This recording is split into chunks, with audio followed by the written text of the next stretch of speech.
News 18 India. पहाड़ों पर बर्फ की सफेद चादर बिछ गई है। उत्तराखंड, हिमाचल प्रदेश और जम्मू कश्मीर में बर्फबारी हो रही है, जिससे कि वहां पर ठिठुरन बढ़ गई। उत्तराखंड के औली, मनाली, गंगोत्री धाम, बद्रीनाथ धाम में बर्फबारी हुई, जिससे कि वहां के नजारे और भी मनमोहक हो गए हैं। वहीं सड़कों पर भी बर्फ की मोटी चादर बिछी हुई दिखाई दी। कश्मीर से लद्दाख तक बर्फबारी के बाद सड़कें सफेद चादर में, घर, मकान, दुकान और बद्रीनाथ, केदारनाथ धाम में भी बर्फबारी के बाद मनमोहक नजारे देखने को मिले। तो पहाड़ पर बर्फबारी की वजह से सफेद चादर बिछी हुई दिखाई दी है। जहां पर्यटकों के चेहरे खिले हुए हैं, वहीं पर्यटन व्यापारियों के चेहरे और ज्यादा खिले हुए हैं। फिलहाल उत्तरकाशी का रुख इस वक्त पर्यटक कर रहे हैं। पहाड़ों पर बर्फ की सफेद चादर। उत्तराखंड, हिमाचल प्रदेश और जम्मू कश्मीर में बर्फबारी हो रही है, जिससे कि वहां पर ठिठुरन और ज्यादा बढ़ गई है। हालांकि पर्यटक खुश दिखाई दे रहे हैं। स्नोफॉल का लुत्फ उठाते हुए पर्यटक दिखाई दिए। उत्तराखंड के औली में, मनाली में, गंगोत्री धाम में, बद्रीनाथ धाम में बर्फबारी हुई और इसके बाद से वहां के नज़ारे और ज़्यादा मनमोहक हो गए। औली में कई लोग स्कीइंग करते हुए भी दिखाई दिए। वहीं सड़कों पर भी बर्फ की मोटी सफेद चादर बिछी हुई दिखाई दी।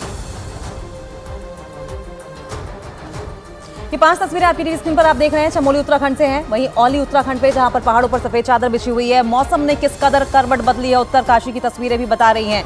वहीं सैलानियों में खुशी देखी जा रही है। बर्थडे मनाकर गुलमर्ग, जम्मू कश्मीर में इस बर्फबारी को भी सेलिब्रेट किया गया।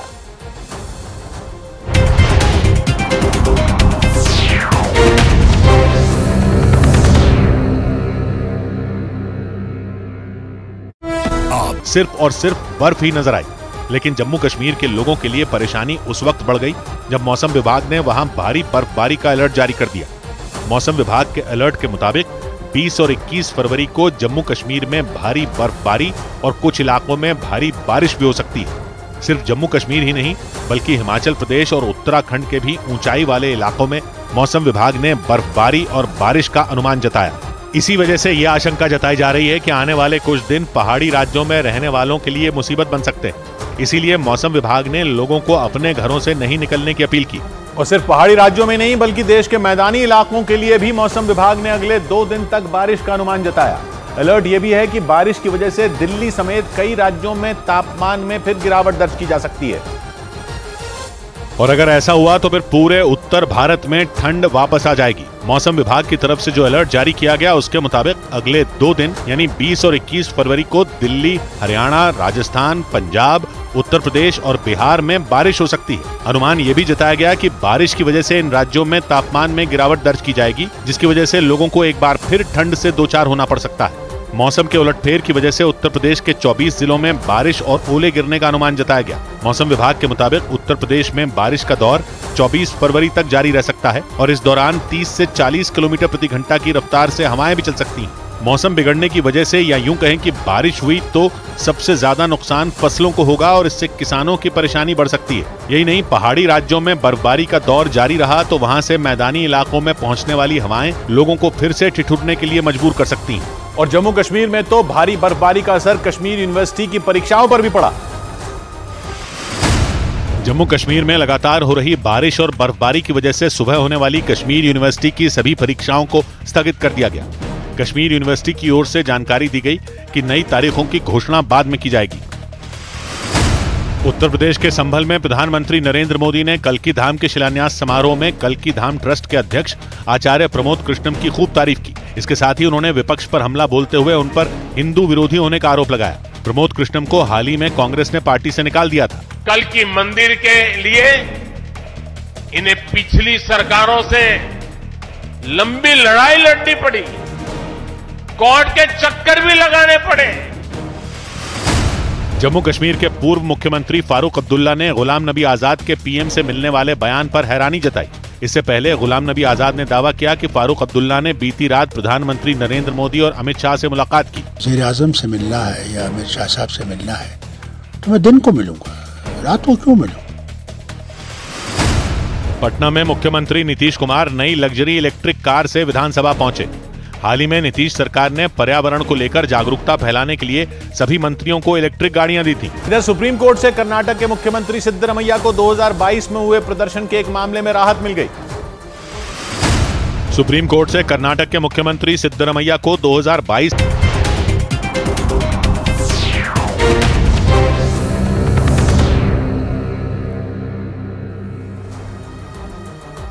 आज केंद्रीय मंत्री अमित शाह राजस्थान के दौरे पर रहेंगे। अमित शाह राजस्थान में लोकसभा चुनाव का बिगुल फूंकेंगे। अमित शाह बीकानेर से लोकसभा चुनाव के लिए शंखनाद करेंगे और इस दौरान अमित शाह उदयपुर और जयपुर में भी पदाधिकारियों की बैठक करके उनके चुनाव के लिए उनमें जोश भरेंगे। अमित शाह के इस दौरे का 9 लोकसभा सीटों पर सीधा सीधा असर पड़ेगा। अमित शाह का यह दौरा पार्टी अध्यक्ष जेपी नड्डा और पीएम मोदी की सभा से पहले हो रहा है।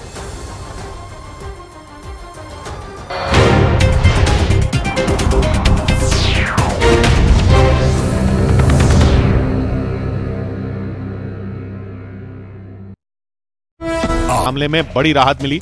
अदालत ने राज्य सरकार के खिलाफ 2 साल पहले किए गए प्रदर्शन के मामले में स्टे लगा दिया। इससे पहले कर्नाटक हाईकोर्ट ने इस मामले में सिद्धरमैया समेत कांग्रेस के कुछ नेताओं पर जुर्माना लगा दिया था। जम्मू में सुबह प्रधानमंत्री नरेंद्र मोदी शिक्षा और स्किल बेस्ड इंफ्रास्ट्रक्चर को बढ़ावा देने के लिए करीब 13,375 करोड़ रुपए के कई प्रोजेक्ट का उद्घाटन करेंगे। इसी कार्यक्रम में प्रधानमंत्री IIT Bhilai, IIT Tirupati, IIT Jammu और IIIT डीएम कांचीपुरम के स्थायी कैंपस को देश को समर्पित करेंगे। इसके साथ ही 3 नए IIM का भी वो उद्घाटन करेंगे।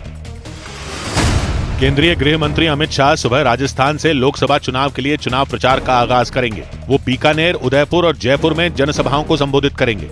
इधर मध्य प्रदेश के गुना में एक शादी समारोह में मधुमक्खियों ने ऐसा हमला बोला कि समारोह में शामिल हुए लोगों की जान पर बनाई।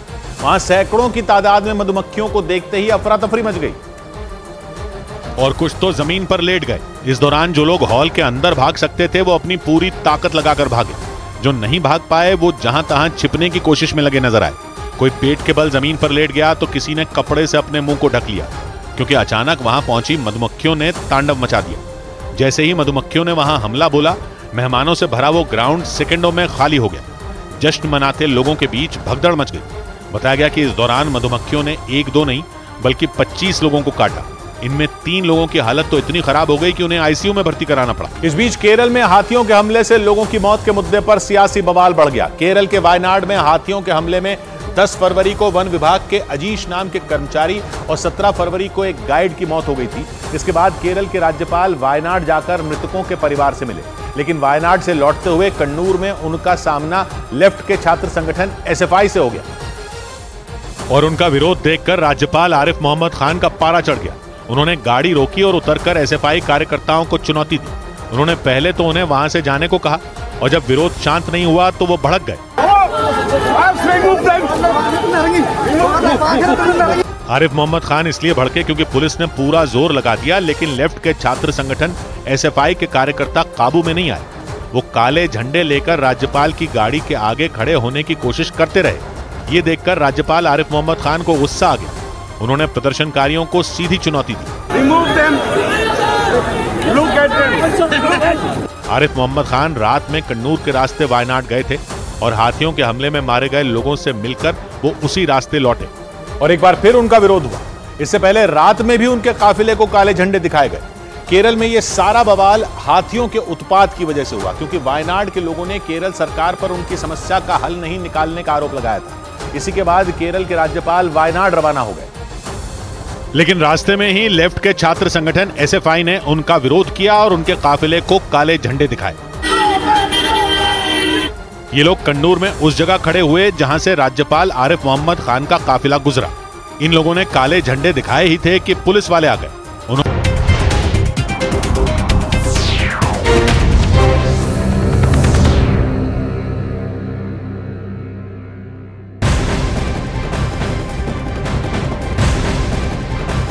और एक ब्रेकिंग न्यूज सामने आ रही है। संदेश खाली से जुड़ी एक और ब्रेकिंग न्यूज है और संदेश खाली घटना को लेकर NIA तफ्तीश की तैयारी में है। सूत्रों के मुताबिक केंद्र सरकार के पास इस घटना को लेकर उच्च स्तरीय जांच की मांग जो कि बीजेपी नेताओं की ओर से की गई है, उसके बाद ये मामला NIA को दिया जा सकता है। खबर इस बात की है कि राष्ट्रीय महिला आयोग, राष्ट्रीय अनुसूचित जाति आयोग और अन्य एजेंसियों द्वारा केंद्र सरकार को मुहैया करवाई गई जो सूचना है उसके आधार पर NIA की जांच का फैसला आ सकता है। संदेश खाली से जुड़ी ब्रेकिंग न्यूज ये है कि NIA तफ्तीश की तैयारी में है।